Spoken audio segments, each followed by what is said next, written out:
Leo nakwambia katika vitu ambavyo vinavyowakosti sana wakina dada katika mapenzi ni swala la kuwa wawazi katika mapenzi yao. Huyo mtu ambaye unayemwambia siri zako, unayemwambia maisha yako, yeye ni binadamu kama wewe hapo, alafu unampa siri zako za maisha yako ambayo yaliyokuwa yamepita. Hapa ndipo ambapo wadada wengi mnakuharibu maisha yenu, na ndipo ambapo mnapokosea. Huyo ambaye unayemwambia maisha yako yaliyokuwa yamepita, fahamu ya kwamba huyo ni binadamu kama wewe. Chunga sana, la kwako katika moyo wako ni la kwako, la kwako katika maisha yako ni la kwako, kwa sababu utamwambia mchumba wako ya kwamba hapo zamani nilipokuwa katika hali yangu ya usichana, nilikuwa nikipata ujauzito unatoka, nikipata ujauzito unatoka, nikipata ujauzito unatoka. Unamwambia mwanamume wako, unafikiri atadumu na wewe katika mapenzi yako? Lazima atahisi tu, je, pindi endapo akibeba ujauzito wangu, je utakaa? Je utatoka? Je utakaa?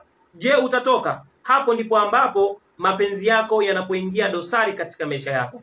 Acha kumwamini kila unayemuona katika maisha yako. Acha kumwamini kila ambaye anayekuja katika mapenzi yako ukamwamini. Ndipo ambapo wanawake wengi wanapoteswa katika mapenzi, wanapoachwa katika mapenzi, wanaachwa na watoto, wanaachwa na familia kubwa katika maisha yao, wanaachwa wakiwa tayari washatengenezewa upendo mzito katika mioyo yao. Na wewe mwanamume, acha kumuingiza mwenzako katika mapenzi. Acha kumwaminisha mtu katika mapenzi wakati haumuhitaji, wakati haumtaki. Ya nini kumpa mtu matumaini ya mapenzi, matumaini ya ndoa wakati haumuhitaji, wakati haumtaki? Hii sio vizuri bwana, hii sio vizuri. Kwa nini mnawatesa watoto wa watu? Wapo watoto wa watu mpaka leo hii wanalia, machozi yanawatoka kwa kuwawaza nyinyi ambao mliokuwa mmewatelekeza katika maisha yao, mmewatelekeza katika maisha yao, na wanaishi katika mazingira magumu, wanaishi katika maisha magumu. Chanzo ni wewe ambaye uliokuwa umempa matumaini katika maisha yake. Na wewe dada, na wewe dada, na kufundisha, acha kumwamini yule anayekuja katika maisha yako kisingizio ya kwamba anakupenda, kisingizio ya kwamba anataka kukuoa, kisingizio cha kwamba anahitaji kutengeneza mapenzi na wewe, na wewe ukajimaliza, ukampa siri zako zote. Hapo zamani ulikuwa hauzai, hapo zamani ulikuwa na maradhi kadhaa na kadhaa, hapo zamani ulikuwa una maradhi ya aina fulani ambayo umetumia dawa mpaka leo hii haujajua hatima ya maradhi uliyokuwa ukunayo. Je, unayemwambia anaweza akastahimili